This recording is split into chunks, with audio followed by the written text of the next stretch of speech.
Postpartum depression, often called PPD, is a serious but treatable mental health condition that can develop after childbirth. It is part of a broader group of conditions called perinatal mood and anxiety disorders, which can occur during pregnancy or during the first year after birth. Importantly, postpartum depression isn't a sign that someone is a bad parent, doesn't love their baby, or isn't grateful for their new child. It is a real health condition influenced by biological, psychological, and social factors. It can affect mothers, but postpartum depression and related conditions can also affect fathers, partners, and other new parents. After having a baby, enormous physical and emotional changes happen at the same time. Hormone levels change rapidly, sleep can become severely disrupted, the body is recovering from pregnancy and birth, and suddenly there are major new responsibilities. For some people, these changes contribute to depression, sleep deprivation, limited support, stressful life events, a difficult or traumatic birth experience, and a personal or family history of depression or other mental health conditions can increase the likelihood of experiencing postpartum depression. However, someone can develop PPD without having any obvious risk factors or a specific trigger. One of the most important things to understand is the difference between the baby blues and postpartum depression. The baby blues are extremely common during the first days after childbirth and can involve crying, irritability, feeling overwhelmed, anxiety, or sudden changes in mood. These feelings generally improve within about 2 weeks. Postpartum depression tends to be more intense, lasts longer, and can interfere with everyday functioning and the ability to care for yourself or your baby. If someone continues feeling significantly depressed, anxious, overwhelmed, or unable to cope beyond those early weeks, it's important to speak with a healthcare professional. Postpartum depression doesn't necessarily look like constant sadness. Someone may feel emotionally numb, disconnected, irritable, hopeless, guilty, anxious, or unusually overwhelmed. They may lose interest in activities they previously enjoyed, have difficulty concentrating or making decisions, feel exhausted, sleep much more or much less than usual, or experience changes in appetite. Some people may feel like they're failing as a parent, or constantly worried that they're not capable of caring for their baby. Others may have difficulty feeling emotionally connected to their baby. These symptoms can vary considerably from one person to another. Another important feature can be anxiety. Postpartum depression and postpartum anxiety frequently overlap.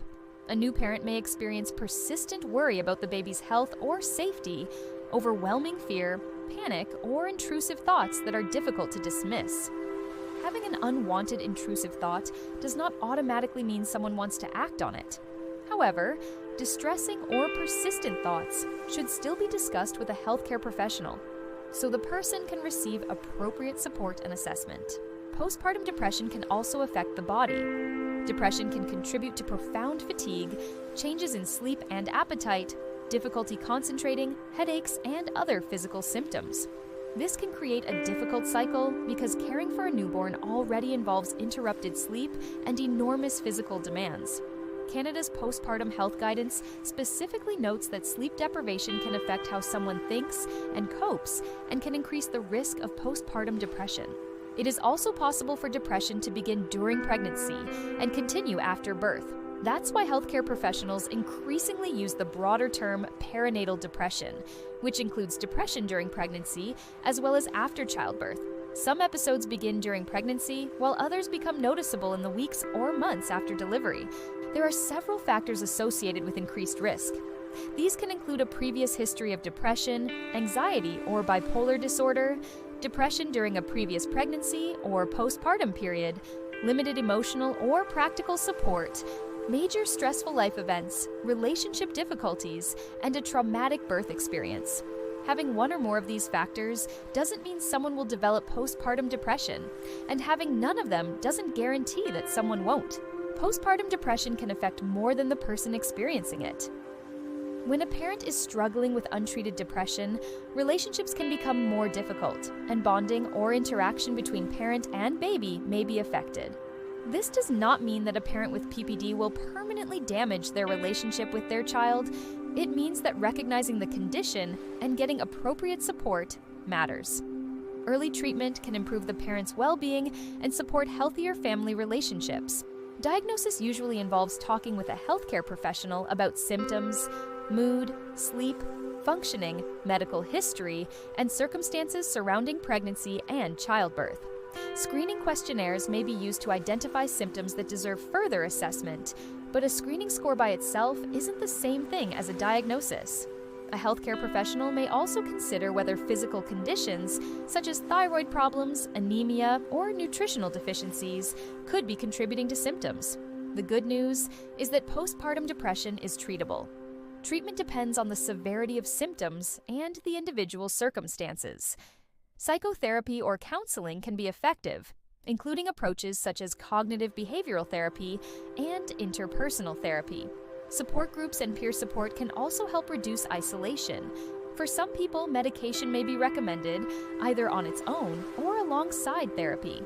Canada's 2025 clinical guideline emphasizes matching treatment to the individual's symptoms, severity, preferences, and circumstances. Treatment decisions can be especially personal after childbirth because a parent may be breastfeeding or concerned about medication exposure to their baby. That's something to discuss with a healthcare professional rather than stopping, avoiding, or changing medication without medical guidance. A clinician can consider the person's symptoms, medical history, feeding method, and the potential benefits and risks of available treatments. Support from other people can also make a major difference. Partners, family members, friends, and healthcare professionals can help by listening without judgment, helping with practical responsibilities, encouraging the parent to seek care, and giving them opportunities to rest. Telling someone to just enjoy the baby or be grateful can unintentionally make them feel more ashamed. PPD isn't something someone can simply think their way out of. It's also important to recognize that fathers and partners can experience postpartum depression too. The condition isn't exclusively a mother's experience. Sleep disruption, stress, relationship changes, financial pressure, lack of support, and the enormous adjustment to parenthood can affect a new parent's mental health regardless of gender. Postpartum depression should also be distinguished from postpartum psychosis, which is much rarer but extremely serious. Postpartum psychosis can involve losing touch with reality, severe confusion, hallucinations, delusions, paranoia, or unusually elevated or agitated states.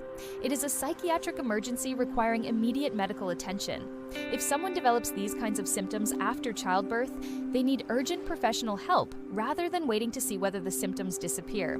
One of the most damaging myths about postpartum depression is that a person should be able to overcome it simply by trying harder. Depression affects mood, thinking, energy, sleep, motivation, and the ability to function. Telling someone to snap out of it doesn't address the underlying condition. Compassion, professional assessment, appropriate treatment, practical support, and time are much more helpful. Another myth is that postpartum depression means someone doesn't love their baby. That's not true. A parent can deeply love their baby while simultaneously experiencing depression, anxiety, exhaustion, intrusive thoughts, numbness, or difficulty bonding. Mental illness doesn't erase love.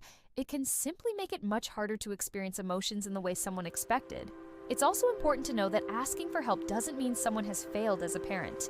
In fact, recognizing that something isn't right and seeking professional support is an important act of care for both the parent and the family. If someone thinks they may have postpartum depression, they don't need to wait until their symptoms become severe. A family doctor, midwife, obstetrician, nurse practitioner, psychologist, psychiatrist, or other qualified healthcare professional can help assess what's happening and discuss treatment options. Canada's public health guidance recommends contacting a healthcare provider when symptoms persist or feel concerning. Most importantly, postpartum depression is not a permanent identity. It is a treatable medical condition, and people can recover. The postpartum period can be incredibly demanding, but struggling doesn't mean someone is broken or incapable of being a good parent. With appropriate treatment and support, many people feel substantially better and are able to reconnect with themselves, their relationships, and their experience of parenthood. If you or someone you know is experiencing concerning symptoms after childbirth, reaching out to a healthcare professional is an important first step. And if someone is experiencing an immediate mental health emergency or has lost touch with reality, seek emergency medical care immediately. Postpartum depression is real, it is treatable, and needing help does not make someone a bad parent. Postpartum depression is real, it is treatable, and needing help does not make someone a bad parent.